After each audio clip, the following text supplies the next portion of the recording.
Hi, കുറേ കാലമായിട്ട് ഇങ്ങനെ നടന്നു പോയിട്ട് ഒന്നല്ലെങ്കിൽ ഇക്കാൻ്റെ കൂടെ അല്ലെങ്കിൽ ഇപ്പാൻ്റെ കൂടെ പോകലാട്ടോ പതിവ്.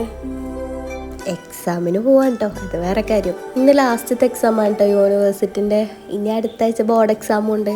ഞങ്ങൾ മൂന്നാളും ഉണ്ടല്ലോ, ഞങ്ങൾ മൂന്നാളും ഒരുമിച്ചെത്താണ്ട് എക്സാമിനാണെങ്കിലും ക്ലാസ്സിനാണെങ്കിലും പോകില്ല കേട്ടോ. നേരം വൈകി കഴിഞ്ഞാൽ കുറേ അങ്ങോട്ടും ഇങ്ങോട്ടും ചീത്തൊക്കെ പറയും, എന്നാലും ഒരുമിച്ചേ പോവുള്ളൂ. അതിലൊരു മാറ്റം വന്നത് ഇന്റേൺഷിപ്പിൻ്റെ സമയത്താണ്. അത് ഞാനായിട്ട് പറഞ്ഞതാണ് കേട്ടോ, വെയിറ്റ് ചെയ്യണ്ട, ജോലിൻ്റെ കാര്യമില്ലേ, നേരത്തെ പോയിക്കോളിന്ന്. ഇന്നലെ തീരുമാനിച്ചാണ് കേട്ടോ ഒരുമിച്ച് ഫുഡ് കഴിക്കാന്ന്. ഞങ്ങളൊന്ന് ഫുഡ് കഴിക്കാൻ ഇറങ്ങിയപ്പോൾ ഒറ്റ ഷോപ്പ് തുറന്നിട്ടില്ല. അപ്പോൾ പിന്നെ ഞങ്ങൾ എന്താക്കി, ഞങ്ങളുടെ നാട്ടിൽ നിന്ന് തന്നെ കഴിക്കാമെന്ന് വിചാരിച്ചു കേട്ടോ. നല്ല ബ്ലോക്കിന് ഒരു കുറവില്ല. 2 ദിവസമായിട്ട് മൂന്നാൾക്കും നല്ല വിശപ്പുണ്ടായിരുന്നു. ബസ് ഇറങ്ങിയ ഉടനെ തന്നെ ഞങ്ങൾ കഴിക്കാൻ വേണ്ടിയിട്ട് ഓടിയിരുന്നു കേട്ടോ.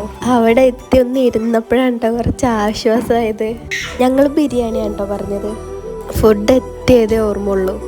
പിന്നെ അവിടുന്ന് ഒരു യുദ്ധം കേട്ടോ. ഫുൾ എല്ലാവരും കഴിക്കലായിരുന്നു. വീഡിയോ എടുക്കാൻ വരെ മറന്നുപോയി. അപ്പം ശരി.